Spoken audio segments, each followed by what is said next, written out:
The most popular show on Netflix right now is the first season of FUBAR, spending its second week in the top 10 and logging 88 million hours viewed. Coming in at number 2 is the fourth season of Manifest, spending its seventh week in the top 10 and logging 39.4 million hours viewed.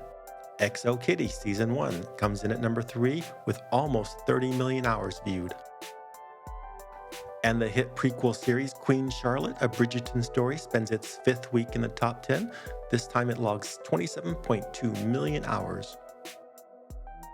All American Season 5 comes in at number 5, spending its second week in the top 10 and logging 18.8 million hours. The first season of SWAT comes in at number 6, spending its second week in the top 10 and logging 15.5 million hours. Coming in at number 7, The Ultimatum Queer Love Season 1. It logs 15 million viewed hours. At number 8 is Barbecue Showdown Season 2. It logs 13.6 million hours.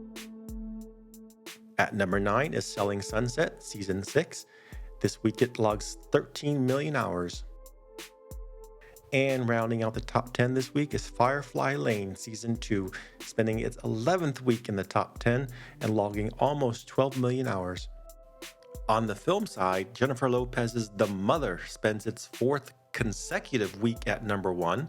This week it logs 16.5 million hours.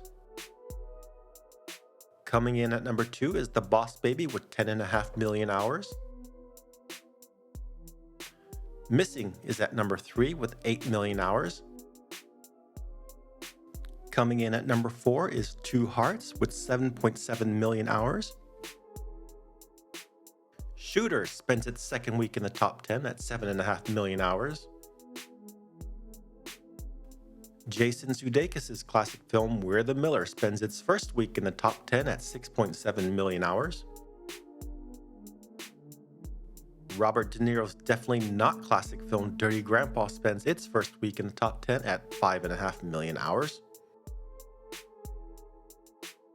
The most controversial film at this year's Oscars, To Leslie, spends its first week in the top 10 at 5.3 million hours. The Choice comes in at number 9 at 4.3 million hours viewed. And rounding out the top 10 this week is F9 The Fast Saga with 4.2 million hours.